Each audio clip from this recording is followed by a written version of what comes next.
Bismillahirrahmanirrahim. Assalamualaikum warahmatullahi wabarakatuh. Selamat pagi, siang, sore, ataupun malam.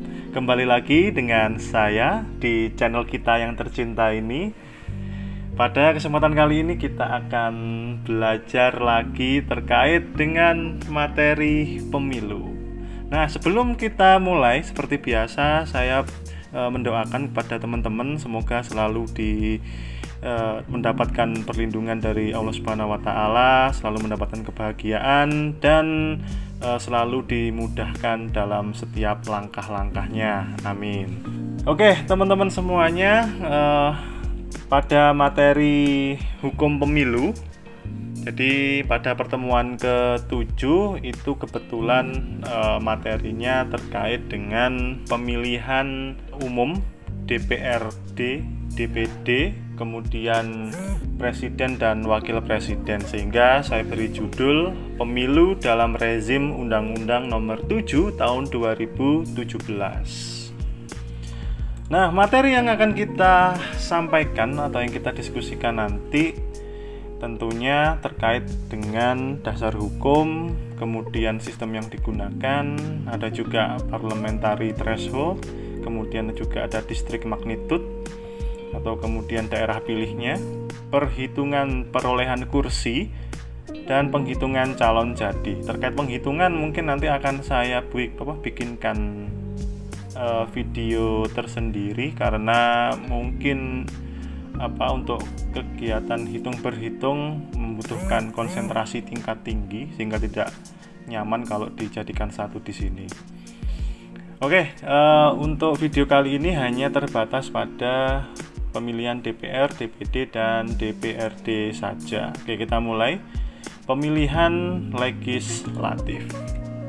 Nah, di subbab yang pertama, di sini saya ambil penataan daerah pemilihan dan alokasi kursi. Tentunya dari proses pemilu yang telah berjalan atau yang telah dilaksanakan di Indonesia ini tentunya memiliki dinamika datar-datar aja ya, banyak sekali kekurangan dan kelebihan sehingga kemudian sistem pemilu disempurnakan sehingga jadilah seperti apa yang tertuang di dalam Undang-Undang Nomor 7 Tahun 2017. Nah, seperti yang kita sama-sama pahami bahwa rakyat itu merupakan pemegang kedaulatan tertinggi dalam sebuah negara.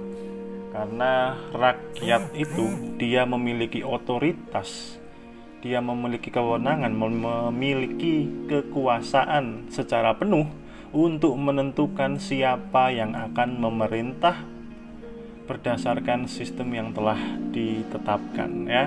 Jadi di sini rakyat dalam artian ini bukan kata tunggal ya, tapi ini merupakan kata yang plural atau jamak.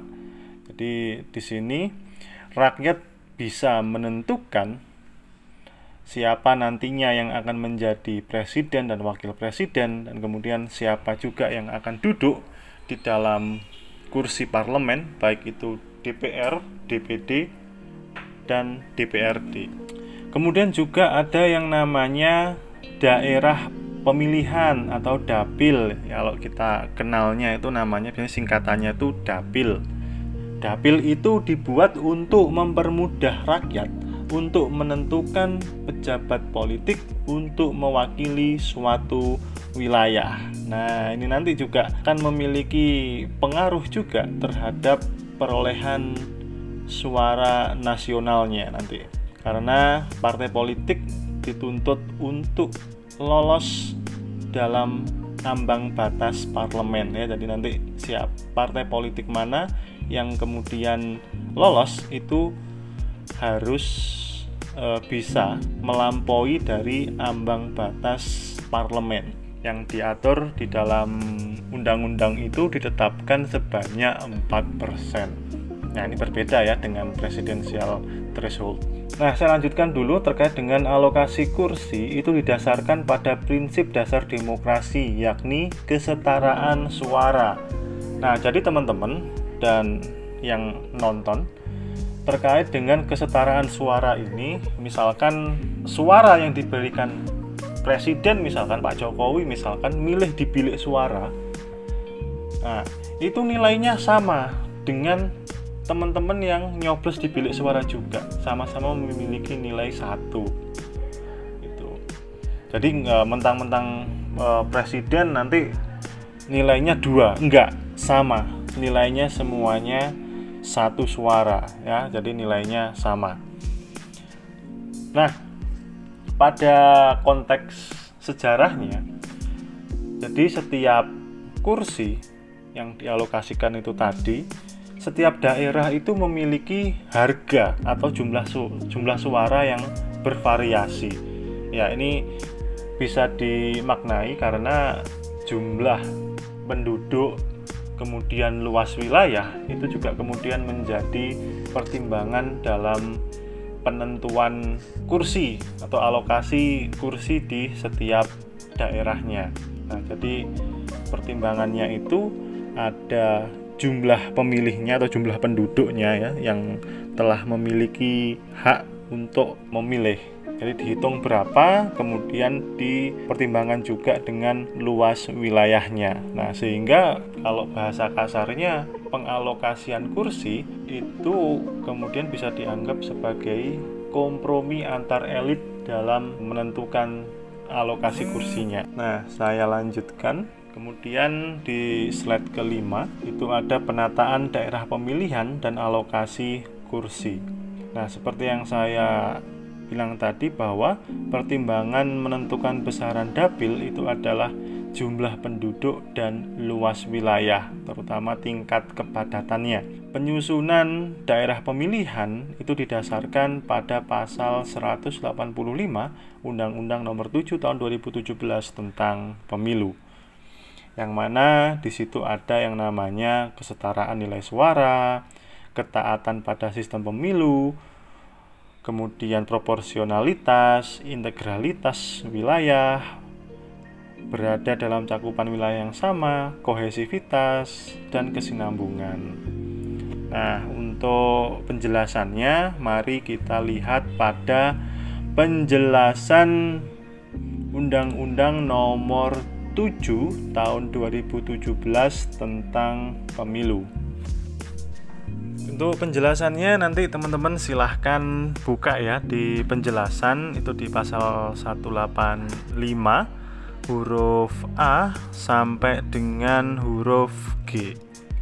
Nah, yang dimaksud dengan memperhatikan prinsip kesetaraan nilai suara adalah upaya untuk meningkatkan nilai suara atau harga kursi yang setara antara satu daerah pemilihan dan daerah pemilihan lainnya dengan prinsip 1 orang 1 suara 1 nilai ya, OPVOV, 1 person 1 vote 1 value.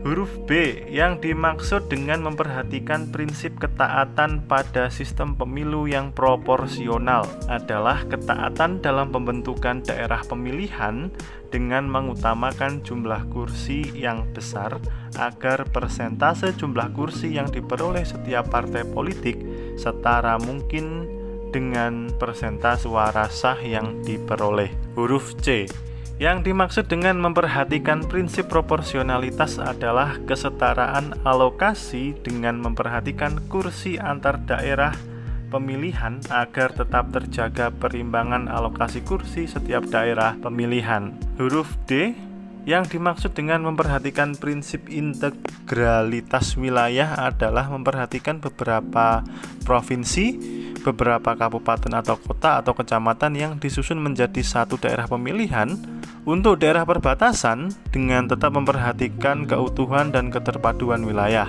serta mempertimbangkan kondisi geografis, sarana perhubungan, dan aspek kemudahan transportasi. Huruf E yang dimaksud dengan penyusunan berada dalam cakupan wilayah yang sama adalah penyusunan daerah pemilihan anggota DPRD provinsi yang terbentuk dari satu, beberapa, dan atau bagian kabupaten atau kota yang seluruhnya harus tercakup dalam suatu daerah pemilihan anggota DPR. Yang dimaksud dengan penyusunan berada dalam cakupan wilayah yang sama adalah penyusunan daerah pemilihan anggota DPRD kabupaten atau kota yang terbentuk dari satu atau beberapa dan atau bagian kecamatan yang seluruhnya tercakup dalam suatu daerah pemilihan anggota DPRD provinsi. Kemudian huruf F, yang dimaksud dengan penyusunan dengan prinsip kohesivitas adalah penyusunan daerah pemilihan yang memperhatikan sejarah, kondisi sosial budaya, adat istiadat, dan kelompok minoritas.